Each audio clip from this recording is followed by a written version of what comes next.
जिंदगी में कई बार ऐसे मौके आते हैं जब जीत या हार मायने नहीं रखते। उससे भी बड़ा हो जाता है सही और गलत का सवाल। क्या सही है और क्या गलत है। ऐसे समय में हमें ये तय करना होता है कि हम मुश्किल रास्ता चुनेंगे या आसान रास्ता। आज मैं भी एक ऐसे मोड़ पे खड़ा हूँ। आप सब जानते हैं कि मुझे एक झूठे केस में फंसाया गया, मुझे जेल भेज दिया गया, एक चुनी हुई सरकार को गलत तरीके से गिरा दिया गया, हमें कई महीने जेल में रखा, पर आखिरकार सच की जीत हुई। 27 फरवरी को अदालत ने मुझे पूरी तरह निर्दोष घोषित कर दिया। कोर्ट ने कहा केजरीवाल निर्दोष है, केजरीवाल ने कोई भ्रष्टाचार नहीं किया। कोर्ट ने सीबीआई की जांच पे ही सवाल खड़े कर दिए और जांच अधिकारी के खिलाफ एक्शन लेने के आदेश दे दिए। लेकिन सच का रास्ता आसान नहीं होता। सीबीआई ने तुरंत इस फैसले को हाई कोर्ट में चुनौती दी और ये केस जस्टिस स्वर्णकांता शर्मा जी के सामने लगा। तब मेरे मन में एक बहुत बड़ा सवाल उठा, क्या इनके सामने मुझे न्याय मिलेगा? मेरे मन में ये प्रश्न क्यों आया? इसके कई कारण हैं, पर 2 कारण मुख्य हैं। पहला कारण ये कि आरएसएस की जिस विचारधारा वाली सरकार ने झूठे आरोप लगा के मुझे जेल डाला, जज साहिबा ने स्वयं माना है कि उस विचारधारा से जुड़े संगठन अखिल भारतीय अधिवक्ता परिषद के मंचों पे वे कई बार जाती रही हैं। मैं और आम आदमी पार्टी उस विचारधारा के घोर विरोधी हैं। ऐसे में क्या उनके सामने मुझे न्याय मिल सकता है? दूसरा कारण कॉन्फ्लिक्ट ऑफ इंटरेस्ट। कोर्ट में मेरे विपक्ष में केंद्र सरकार की सीबीआई है और जस्टिस स्वर्णकांता जी के दोनों बच्चे केंद्र सरकार में काम करते हैं। उनके दोनों बच्चे केंद्र सरकार के वकीलों के पैनल में हैं। हमारे सामने कोर्ट में दूसरी ओर से वकील हैं सॉलिसिटर जनरल श्री तुषार मेहता जी। तुषार मेहता जी दोनों बच्चों को केस देते हैं। उन्हें कितने केस मिलेंगे, कौन से केस मिलेंगे, ये तुषार मेहता जी तय करते हैं। भारत सरकार के पैनल में लगभग 700 के करीब वकील हैं, लेकिन जस्टिस स्वर्णकांता जी के बेटे सबसे ज़्यादा केस पाने वाले वकीलों में से एक हैं। उनके बेटे को 2023 से 2025 के बीच लगभग 5,904 केस डॉकेट मिले। इससे उनके बेटे को करोड़ों रुपए की फीस मिली। आज की तारीख में उन बच्चों का भविष्य और कमाई दोनों काफ़ी हद तक तुषार मेहता जी पर निर्भर है। तो किसी के भी मन में ये चिंता स्वाभाविक है कि अगर जज साहिबा के बच्चों की कमाई और उनका भविष्य सामने खड़ा वकील तय कर रहा है, तो क्या जज साहिबा उस वकील के खिलाफ फैसला कर पाएंगी?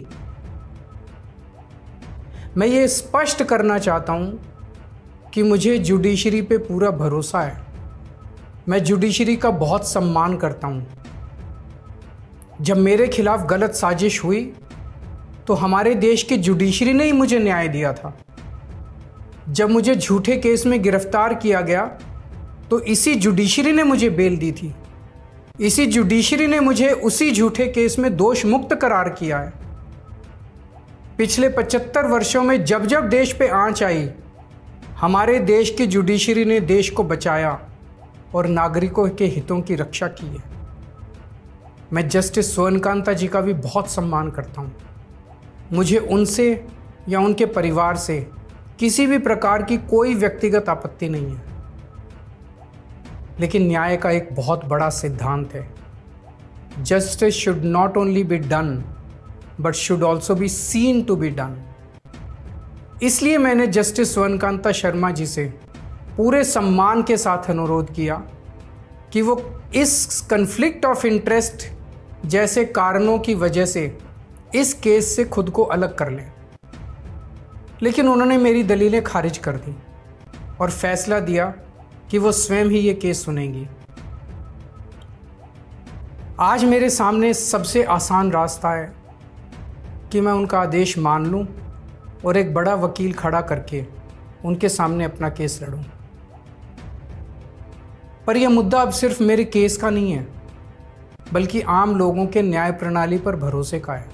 ऐसी दुविधा के मौके पे बापू ने हमें सत्याग्रह का रास्ता दिखाया। बापू ने कहा था कि जब भी किसी अन्याय का सामना करो तो उसका पहला कदम विरोध नहीं बल्कि बातचीत होना चाहिए।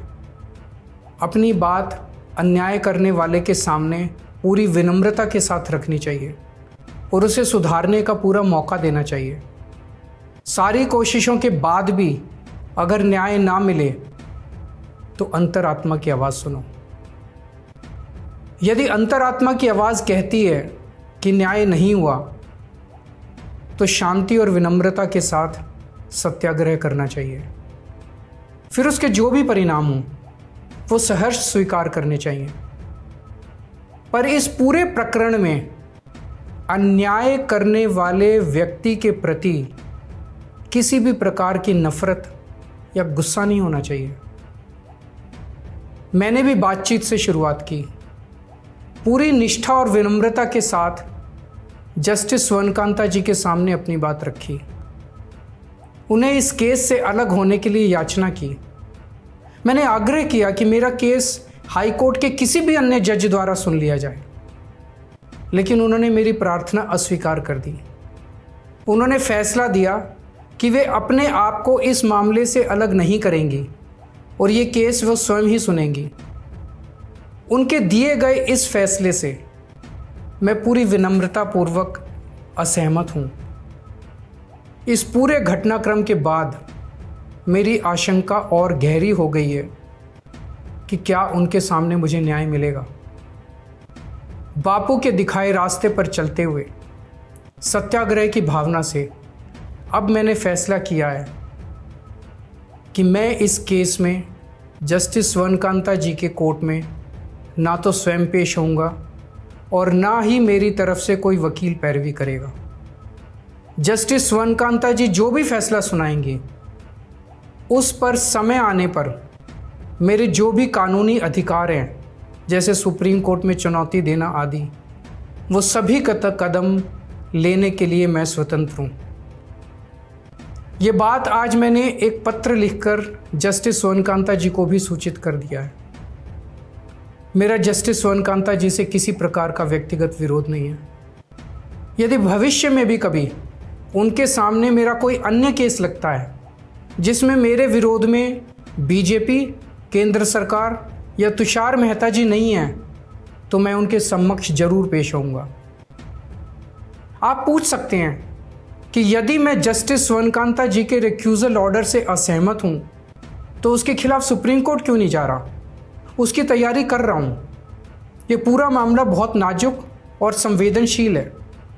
कानून को ध्यान में रखते हुए, जुडिशरी के सम्मान को ध्यान में रखते हुए और लोगों के न्याय व्यवस्था पर भरोसे को ध्यान में रखते हुए एक एक कदम उठाना है। मैं ये कदम अहंकार या किसी विद्रोह या विरोध की भावना से नहीं उठा रहा। इस कदम के जरिए मेरा मकसद देश की कानून प्रणाली को चुनौती देना भी नहीं है और ना ही मेरा मकसद न्याय व्यवस्था का अपमान करना है। इसी केस में मैंने हर स्टेज पे, हर अदालत में अपना पूरा सहयोग दिया है। मैं न्यायपालिका का बहुत सम्मान करता हूँ। इसी न्यायपालिका की वजह से आज मैं आज़ाद घूम रहा हूँ। मेरा सिर्फ और सिर्फ इससे एक ही मकसद है, देश की न्याय व्यवस्था पर लोगों के भरोसे को और मजबूत करना, लोगों में ये अटूट विश्वास भरना कि ज़रूरत पड़ने पर हमारे देश की न्याय व्यवस्था से उन्हें न्याय ज़रूर मिलेगा। जय हिंद।